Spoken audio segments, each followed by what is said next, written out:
Good morning, everyone.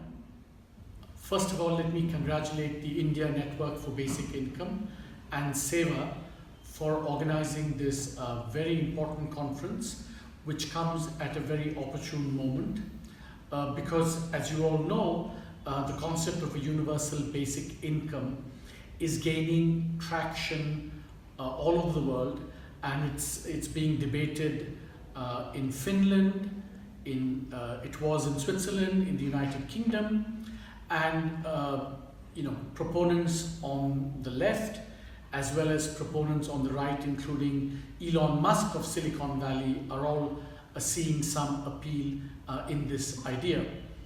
I'm particularly delighted that the Honorable Minister of Finance for India and the Honorable Minister of Finance for Jammu and Kashmir are here to launch this very important conference.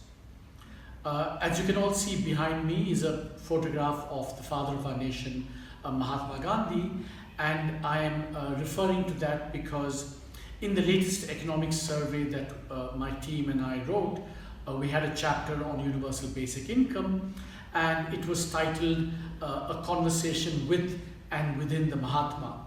And we did that for a particular reason. We kind of said, how would the Mahatma himself have viewed this concept of universal basic income? My team has done some very elaborate work examining some new numbers on this, and essentially I think what we find is that this is an idea whose time has come for very serious consideration. When I talk about the idea of the universal basic income, I think we should keep in mind that this has three very attractive features: universality, namely everyone getting it; unconditionality, so that there are no strings attached to receiving the benefit; and agency, which means that the benefit comes in the form of a cash transfer, which confers on the beneficiary or the recipient the power, the agency to do what he or she wants with the money. There are a number of pros and cons to this idea, and that's why it's something that we think that Mahatma himself would have been a little bit conflicted. On the one hand, it offers the prospects of actually, what we say, wiping every tear from every eye very quickly. And of course, it also offers the prospect of replacing a number of programs that the government has in place, which are targeted at eliminating poverty and improving the welfare of people. So there are a number of costs and benefits from this, but of course there are also lots of challenges to implementing it. I think the biggest political challenge, of course, is that if, as we think, a reasonable cost of the program would be something like 4 to 5% of GDP. This can only be made affordable if it replaces some existing programs. Of course, we list in the survey potential candidates which could be replaced in the medium run, lots of subsidies to the middle class, the fertilizer subsidy and such. But I think the big challenge is for the political system is whether in fact, in order to make it financially and fiscally viable, whether in fact we can have UBI not as an add-on to existing programs, but rather replacing gradually existing programs. I think it's a terrific, very promising idea.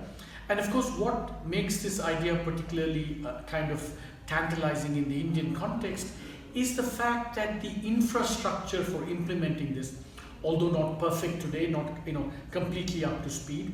This is the JAM infrastructure, Jan Dhan, Aadhaar, Mobile. India has made tremendous strides on each of these components, on the financial inclusion, biometric identification, and on mobile. We've made tremendous strides, and one can conceive of a situation of, within 2 to 3 years perhaps, of the JAM infrastructure being able to implement a universal basic income. But of course, it's an idea that has to be tested politically, and so that everyone is comfortable with the fact of a universal basic income, about its viability both politically, fiscally, and of course its impact on the ground. So I wish the conference every success.